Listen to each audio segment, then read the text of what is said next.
Hello and welcome to the Swing Smarter Hitting Training Podcast. Your host, Joey Myers from hittingperformancelab.com. And with me today is I have a team coach. So for those out there that are going to be team coaches coming up or are team coaches now, I have Zach Casto. So Zach, first I want to welcome you to the show. Welcome to the show, brother. Thank you. It's my honor to be on.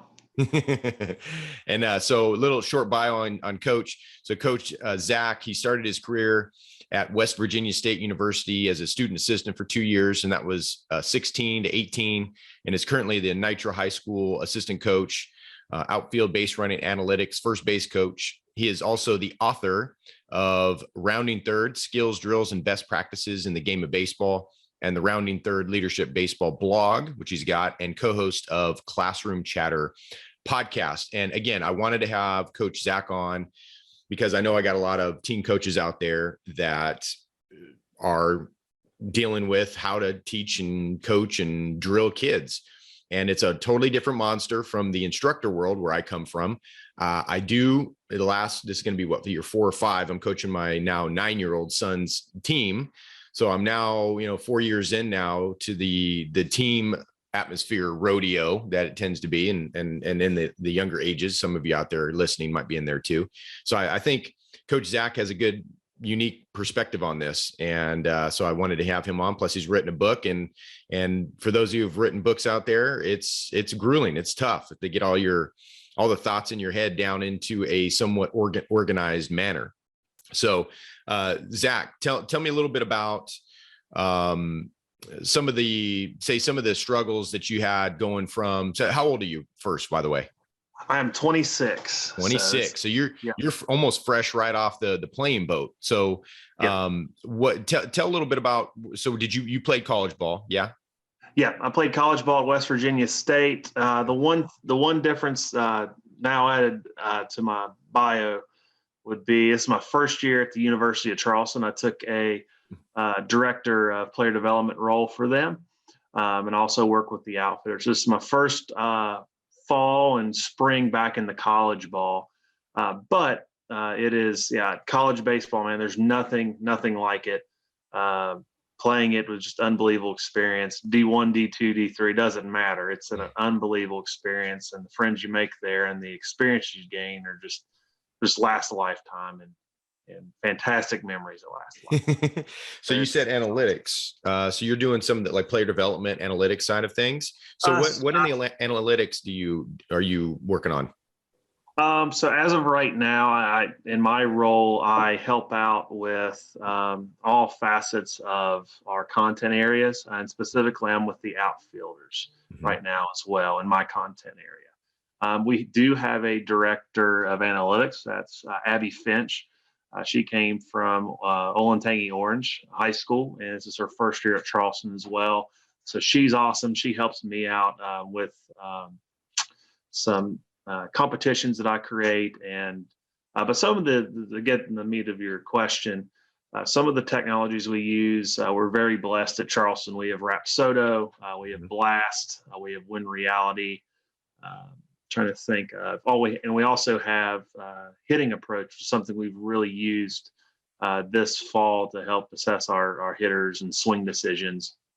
And we gained that from a fellow D2 rival in Millersville University. But it's a really cool app, and so Abby's on top of things for analytics. But to speak a little bit, when I was at Nitro, we used Blast, and I'd even, Charleston was a program I'd go and watch practices a ton since even before Coach Britt was there, even when Coach Andrew Wright, who's with the Yankees now, when he was there, and just blown away with how they collected data and information, but also how they dispersed it. So even though we couldn't afford all of the technology that Charleston has at Nitro, I sort of gained the idea of what Charleston did at the time and kind of made it to a high school version. So, I mean, we spray charts, just put that in a Google Doc of, okay, here's the hitter, the opponent, what he did, what pitch he hit against, what did he do with the pitch.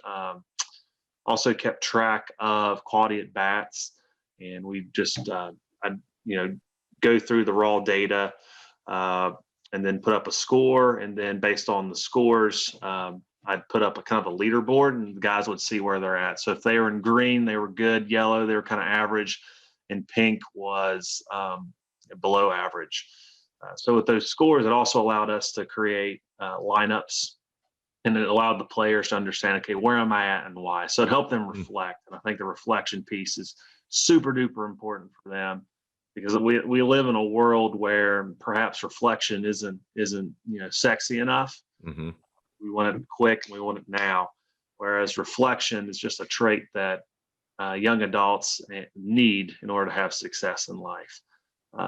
And then of course we used blast. So I just had a regular, we had one blast sensor. So we'd do like a monthly test on blast, and we'd group them up into where the deficiencies were. We'd give them maybe, let's say 10 to 15 minutes on warm-up drills, work on those deficiencies per month. So we do a monthly test, and then we retest them. And then on top of that, we'd also use blast to see where our team hitting issues were as well. And we try to diagnose that in the team hitting aspect of practice. So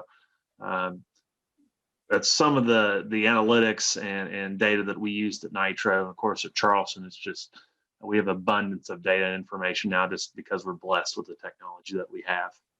Yeah, boy, things come a long way. When I was in college, it was just paper scouting stuff, which was good. And usually we had the pitchers that weren't pitching, obviously, were on the charts, and they were charting all the pitches and the whole thing. And that's at the college level. And it's interesting that you're talking about some of the high school at Nitro.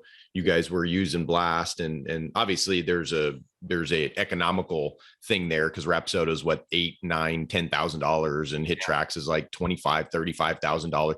So it's hard for the younger coaches, say in Little League or even junior high, to go with that. Since you've had a lay of the land of all those, I'm kind of interested in that hitting approach too. I haven't heard of that yet, so maybe we can go into that. But I'm interested in, you've taken a little bit of all of them. You've tasted a lot of them. What would you suggest to, say, a Little League coach? If you were to pick one of those, what would you say would be the best for 12U? Probably for 12U, I think blast is really good. Just in reflection of what I did at Nitro, I'd get 2 sensors this time, just because it'd be a lot easier. In a team, we did like in a team atmosphere. Yeah, in a team atmosphere. Blast is really affordable. You don't have to have all the bells and whistles that Blast has. I mean, they have the analytics that they had was really good, just basic, no add-ons. But the add-ons are good. Mm-hmm. And what would you suggest for like 12U coaches to focus on? What top 2 analytics of Blast? I think the attack angle is huge. Mm-hmm. And let's not it's not the same as launch angle, but attack angle is important. Right. Barrel, the barrel's angle coming towards the ball. Yeah. And I think exit velocity, because the harder we hit the ball, the better opportunity we have to get on base. Mm-hmm. So those would be the 2, but there's other ones as well, but those would be the 2 that I'd really, really focus on. That's the 2 that really we found success with. And there's other ones too. I'm trying to think. There was a vertical attack angle, and really the name of it's kind of deceiving, but what that would tell us is our plate coverage, which also showed us, okay, what part of the field are we actually hitting the ball? So for us at Nitro, we were a little too pool happy. So maybe that first couple of weeks of practice we worked on hitting up the middle opposite way, and we retested them a month later, and it was a lot better. So it's really cool. I mean, technology, I think it gets a bad rep in our game. Yep. And really all it is just an add-on to just the fundamentals of baseball we've always done. Now we just get to test it, and in our data and our information that we get from the eyes can either be the truth or not. So it helps us prevent mistakes that could happen a lot quicker. And right. That's good for job security and player development. So it protects everybody. Players, the players don't get upset if their numbers aren't there. they at least now they can see where they can improve, but they can also see why maybe they're not in the lineup where they think they need to be, or in the lineup in general, right? That's the one thing. That's the one thing. I remember talking to Coach Wright about it. He said with the quality at bat information they have, the players coming in the office on Monday really went down because now they know where they're at, and it also opened up a conversation as to which, okay, what do I need to do to improve? And so instead of an emotional discussion, it was more of a rational discussion and improving player development. So that's a win on all fronts. And I love that. And coaches out there that know what they need to be doing, quality at bats or hitting approach, that's big to cut down on the amount of players coming in your office, wondering why they're not playing. It tells them, but at the same time, you have the coaches that don't really know how to fix some of that stuff. So there has to be you have to learn that system and have to learn whether it's quality at bats or hitting approach. I kind of have an assumption of what that is. So going to hitting approach a little bit, it's a software, I assume you put the data in and it kind of, yeah. So it's you have to manually put the data in. It's kind of similar to Rapsodo a little bit. But you manually put in where the pitch crossed the strike zone, and then it's almost like having a spray chart, but just digitally. And the cool aspect of it, from what I've gathered, what I've seen, is it creates heat maps. So we're going to use it for our pitching and our hitting. So we want to know where our guys' heat maps are hitting wise, so that they understand, what pitch they like and where they like it, and that just helps them control the strike zone. And on the flip side, for pitching, it allows us to understand the heat maps of our opponents and where they like to hit the ball and where we need to pitch them. So it's pretty easy. Just, more work, the more times you use it, the easier it gets. I think that's what Abby, and at least talking with Abby this past fall at Charleston, that's what she said. It just took her a little time, and then after that, it was easy. So hitting approach is pretty solid. I don't remember how much it costs, but I think it's certainly worth the opportunity to seek out and see what it's like. I believe it's both on Apple and Android. And I suggest using it on a tablet, but I'm sure you can use it on a smartphone as well. Yeah. And then quality at bats too. So those two, would you suggest one of the two, or one or both, for like high school? For high school, I'd certainly, I would always suggest in high school to look out and see what technology you can afford, because it certainly makes it a lot easier. I know for me, being a classroom teacher, I like having technology because it allows me to assess where my students are at. So I have the same approach with coaching. So in regards to that, if you can't afford it, then try to make something that's similar to that. And that's what I try to do with spray charts and stuff like that. The only issue with that is, getting an angled view from the dugout. You don't really know exactly where the pitch was. So hitting approach, it kind of changes that. Now, in high school, I'd see if you could find maybe an intern in the school where they could, get a good view of the strike zone, and then they can do the sprays and give you that information. But again, it's totally explore what you can do. I know some schools are more blessed than others, but I think there's always room for at least having a piece of technology per year and then adding on to it if possible. But there's information is always good no matter what. And it could be manually made, or it could be an app. And I just think it adds so much benefit to coaching. Yeah, I agree. Is Abby, question on Abby, what's her background? Is she a economics person? Is she a softball person? What's her background? So she came from she's a freshman at Charleston, and we're good friends with Tom Marker at Olentangy Orange, and she was pretty much the intern at that high school for analytics, and did a lot of cool things when it came to analytics. And so we decided to create this role at Charleston, and she's came in and she's just very, very sharp. So I think the sky's the limit for her. She does. I mean, she's just the master of all kinds of analytics and ideas. I mean, she's really helped me out in regards to data collection and making sure the competitions that I do in the outfield are feasible. So sometimes we get crazy out there, but just making sure, like when we score it, is it reliable data? Is it not? So she's awesome, and I just think her future's super duper bright, especially with the value she brings to our program, because we love having data and information in our program, and she just simplifies the whole process for us. So it's truly, truly awesome to have her there. Very cool. Now you mentioned competitions in the outfield. Take me through that. What does that look like? Hey, so this is really something I was really challenged to do in the fall from Coach Britt. And so what I've decided to do is, at least in the late fall, we did a catch competition and a target competition. So I'd have an L screen for the target competition, and then just put up maybe a cone or something to make it to be the target. And so I'd give our guys ground balls, fly balls, all kind of randomized plays, either off of pitching machine, which was our hack attack, or off fungo. And they had a blast. And what helped them was to understand ball flight, what balls they can get behind, and what balls they have to, just get into second, right?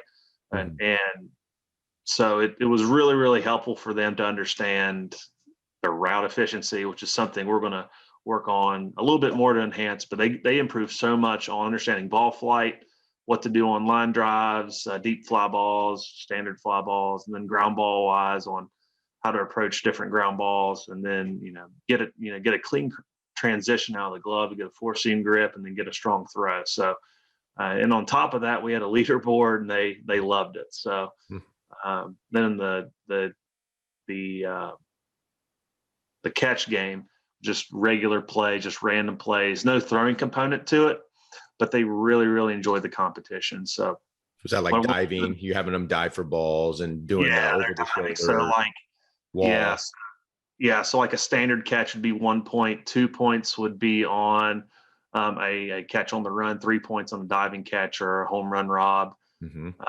So they loved it. And there's times where I scored it, there's times where they scored it.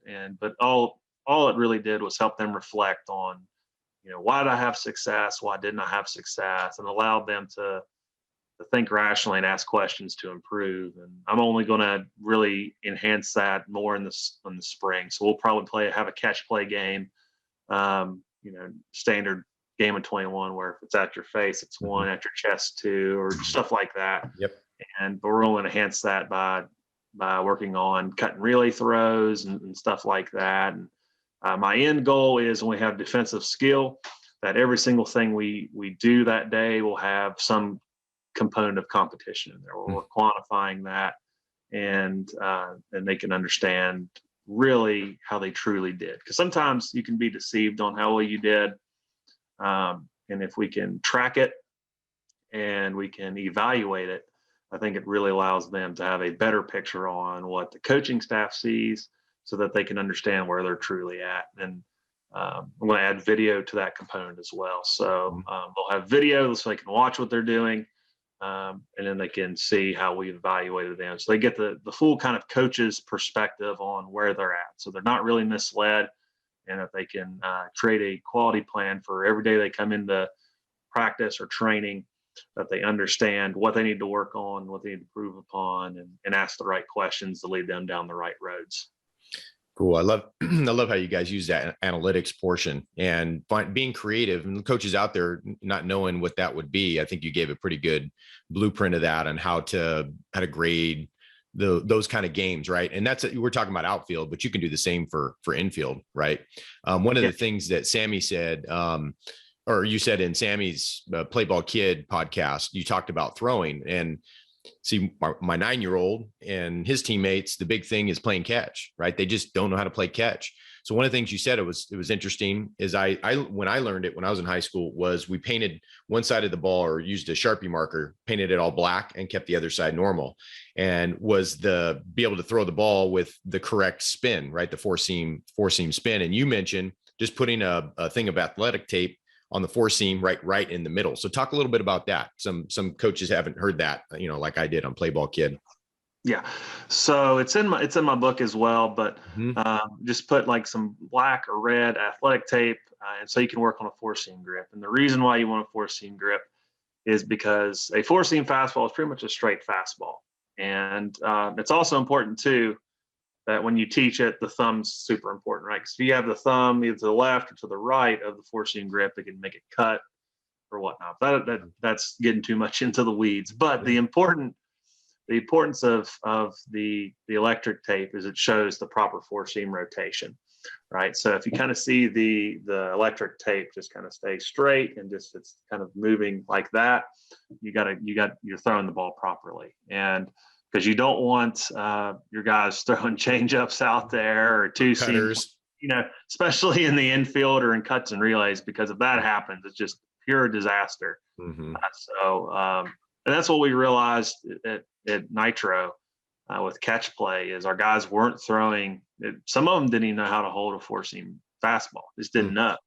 And so it's really eye opening. Like you just kind of assume that when you've been around the game a little bit, but don't assume anything. And really just, I mean, Butch Chaffin at Cookeville, Tennessee, he's the guy that says, and I use this even for the college guys is, assume they're all 8-year-olds and don't assume they remember anything you say.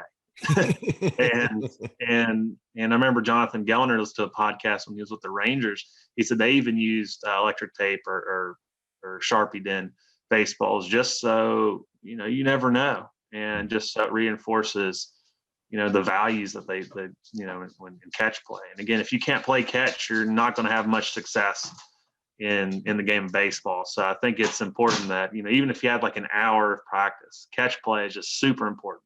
And I know Augie Garrido, it would get him fired up if his guys weren't focused. He could tell what practice would be like depending on how the quality of their catch play was. So, and I think in the world we live in today, where we're in a attention span just deficit type of world.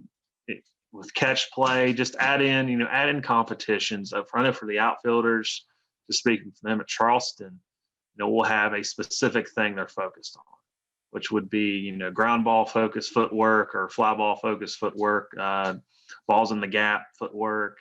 And just even adding in a throwing target competition at the end when they're coming in on catch play, I think just helps them stay engaged, stay focused, but also understand and remember what they need to do to have success out there. So you can do anything, right? Even pitching, infield, just footwork, catchers, pitchers. It's just all facets of the game. You need to be able to have some command of what you're doing when you're throwing and doing that is just super important. And it's just easy to do. It's very affordable. You can use a Sharpie, you can use electric tape for that. But again, four seam grip, that's just kind of a staple of a good throw because, again, the ball is going to be going straight, not going to be cutting. One of the other drills that you mentioned, didn't go into it too deep, but I'd like you to hear on Sammy's was the bucket drill. So you had a bucket drill. I think it had to do with the fly balls at the peak, like seeing the peak. Yeah. So explain that a little bit. Okay. So the bucket drill I got from during quarantine time, or I guess you could say peak COVID season time and coaching. And a group, we decided to talk about outfield play. We did outfield chatter. And we had a couple of Pirate coaches on, and one of them discussed the bucket drill. And what they use it for is to work on routes and depth perception of fly balls. So I use the machine at Nitro. I haven't done it yet at Charleston. I'll probably do it in the spring for competition. But for our guys at Nitro, they had really a hard time getting behind the ball, understanding what balls they need to get behind, but it also worked on their routes. So I just shot up fly balls up in the air, just high fly balls, high lazy fly balls that they could get behind. And as the ball is at its highest peak, they're going to drop the bucket where they think the ball is going to land. So if it lands in the bucket, they get a point. If not, they don't. But it was really eye-opening for our guys. We played it maybe 3 to 4 times last spring at Nitro, and they loved it. The one regret I didn't have is I wanted to have like a, like I guess a toy wrestling belt and just have them be, like I was the champion for the day. Mm-hmm. But again, just it was a lot of fun to see them do that. They really got into it. They cheered for each other, and sometimes they got on each other as well. But again, it really, really helped their routes, and they had to, they had to get their ready step properly. They had to time everything up properly in order to get to the spot they needed to get to. And again, that's just super duper invaluable for the outfield, because again, if you don't have the proper ready step or the proper setup, you're not going to have success. Same thing with hitting too. You're just not going to have if you're not set up for success and not ready to do some damage in the box, you're going to have some trouble. I agree totally. Yeah, thank you for clarifying on those. Those are great tips for coaches out there dealing with the fly balls and things like that. And at the younger ages, I know you're mentioning that's a little bit more geared for outfielders, because we're seeing that long, big fly ball. Infielders, though, at the younger ages, that's going to be big too. You can do the same thing, pretty easy. So you've had some experience in the high school practice. So talking about practice organization. So what things you're including in a practice, right? So you've seen the high school side and you've seen the college side. What do you see as being the top two things when it comes to organizational practice at the high school level that maybe is missing? At the high school level, I think the one thing that I think is really, really missing is the mental game. Guided visualization at the beginning of the day. What I see being as a school teacher, students come into the classroom with more mental issues, and bad home lives, and just terrible things they see every single day. And to have them come to practice with all these issues, and I know the old adage is, leave the issues outside of the field. That's kind of hard when there's a lot of traumatic events going on in these students' lives, regardless if they're college or high school or middle school or elementary. It's just going to happen. And so just having the opportunity to go to a safe place, just comfortable, they can lay down and let go of their troubles and focus and be able to focus for practice is just mind blowing. I know Coach Sheetinger at Georgia Gwinnett just said, the guys at first, when they started doing it, were just kind of mocking it a little bit. But once they really, really focused on using this, that 10 to 15 minutes of guided visualization, their practice performance went through the roof. And I know that was the case for our guys at Charleston as well. There's varying results with it. I know some players don't like it in programs. So there's that component. Some guys love it, and some guys are in between. I know some of our guys last year, they didn't particularly like it in practice, but they loved having it before a game. It really focused them up for a game, and just kind of, from what I gathered from last year's team, is it really helped them remember what they did and focus and trust on what they've trained for. So there's varying aspects to it. I think, the mental game is just so untapped in the high school game. I think, it's important for players to know their mental routines. So when the game speeds up on them, which it always will, they need to have something to where they can have a focal point, take a deep breath and do their whole routine so they can focus on going one pitch at a time and winning each pitch. Yeah, I love that. And I agree. And I was on a podcast with Amanda, what's her last name? Amanda Smith, I think it is. And we're about the same age. So we grew up in the similar generation. And we were talking about the differences between boys and girls, and that boys tend to their performance determines their emotion. And with girls, it's the opposite. Their emotion determines their performance. Right. So what's interesting, and I would even argue that that's also true for some guys. Like not all guys are performance determines their emotion. Right. But you probably seen this where I think relationship's a big part of it too, where you talk about mental side of it. I think the relationship of the coach and the coaches that are surrounding, and the environment the welcoming environment that they bring in to that, right? The relationship. Because if you have, we're basically mentors. Some of us are the dads of some of these boys and girls that, like you said, with their home life, either dad's there but not there, or dad's not there at all. and we become dad basically and the female coaches become mom, kind of, sort of, but in a mentor type role. So, the relationship side of it, I think is good too. So yeah, I love it. A lot of good stuff. And before we sign off, Zach, give us where we can find you. Give us talk about your book, Rounding Third, where people can buy it. And then I have a question for you about your book after you kind of introduce that. So before I add that, I wanted to add something to what you just said. Sure. Drew Saylor, he's with the Royals now, but there was before he joined the Royals, he was in the Pirates organization, and I liked following his career when he was with the Dodgers. So he was in Morgantown, and I was like, I gotta meet this guy, see what he, some interesting things that he does. And one thing that's interesting that I think, little league all the way to college that can be done, and I do it in the classroom, is just do a simple love languages quiz, and that allows you to understand, and a learning styles quiz. So I do a learning styles quiz and a love languages quiz. And the learning styles quiz allows you to understand, what kind of learner that the athlete is, but also the love languages quiz will allow you to understand how to approach them. An example for that, he told me there was a player in the Pirates organization. I think he came from Arkansas, the program, and he was pitching, and he got like a 0 on touch.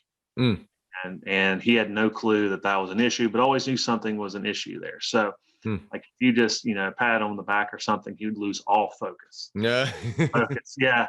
So, and then when he saw the results, it made sense. And it's just a game changer.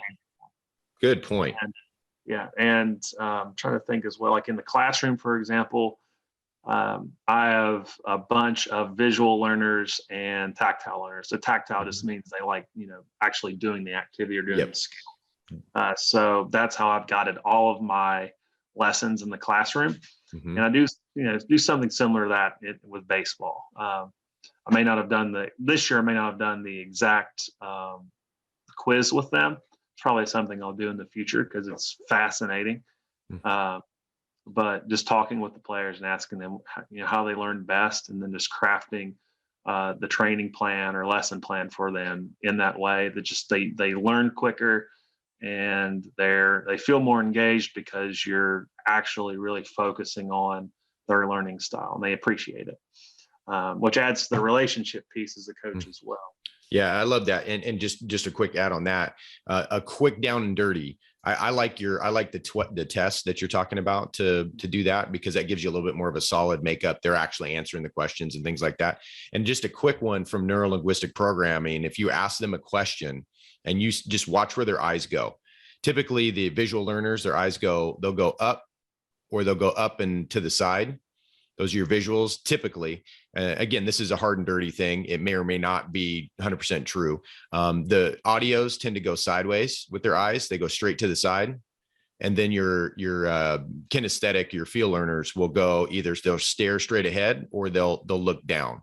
So those are just some like ballpark. They're not 100% certain, but neuro-linguistic programming is a pretty big, it's kind of a MMA of the pseudosciences, the psychologies, and all that kind of stuff. Yeah. I love that. It's a great approach. Great point. So go ahead.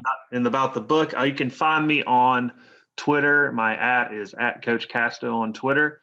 And on there, you'll typically see a bunch of podcast notes that I usually do. I try to listen to a podcast every day, write notes for it and my takeaways, and just put it out there for the coaching world.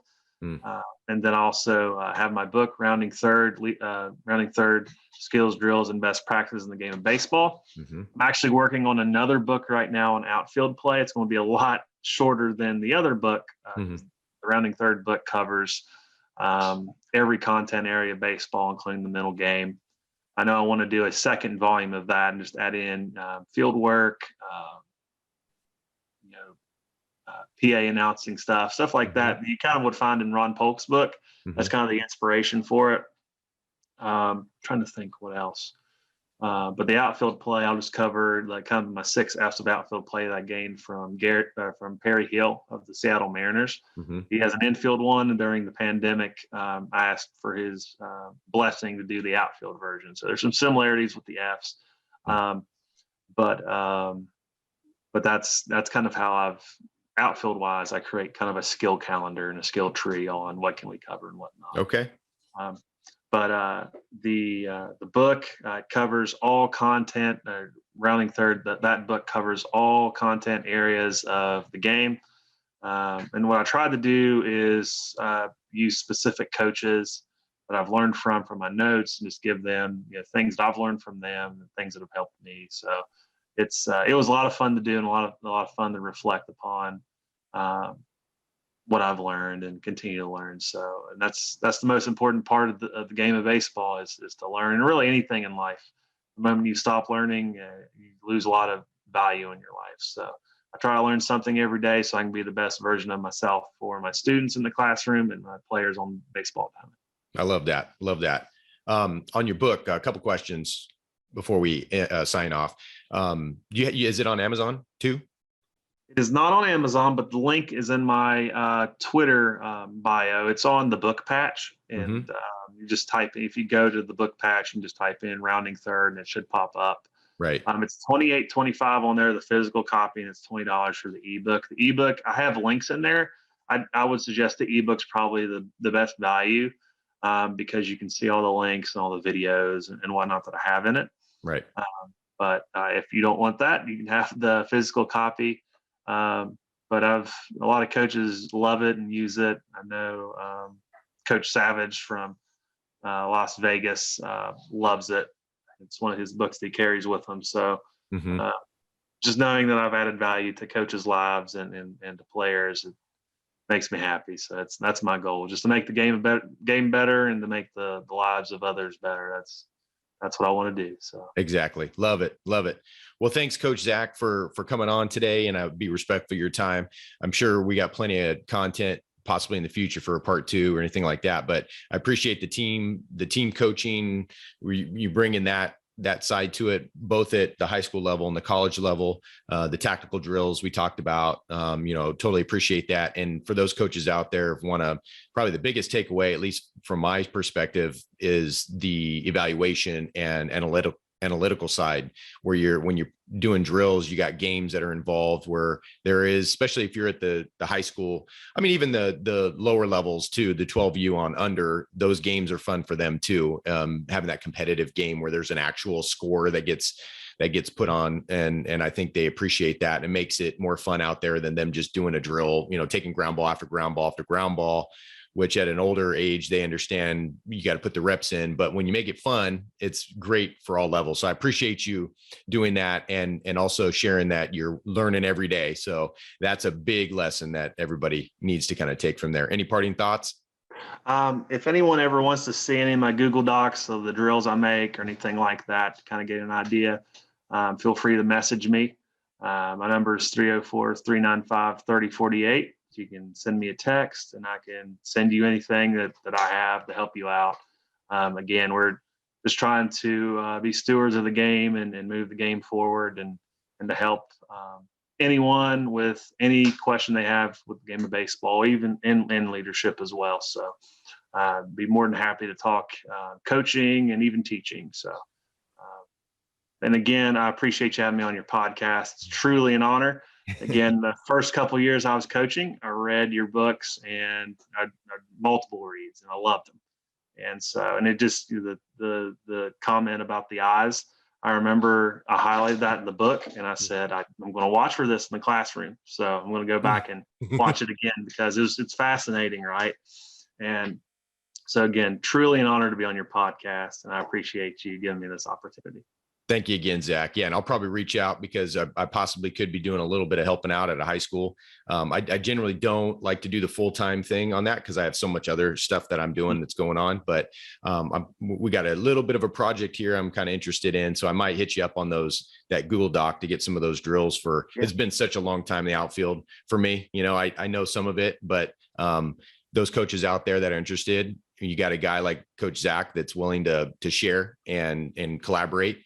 Got to take them up on the offer. So again, thanks, Zach, for being on the show, and we'll have to do a part 2 at some point. So have yourself a Merry Christmas, brother. Hope you guys and the family have a good one. Thank you.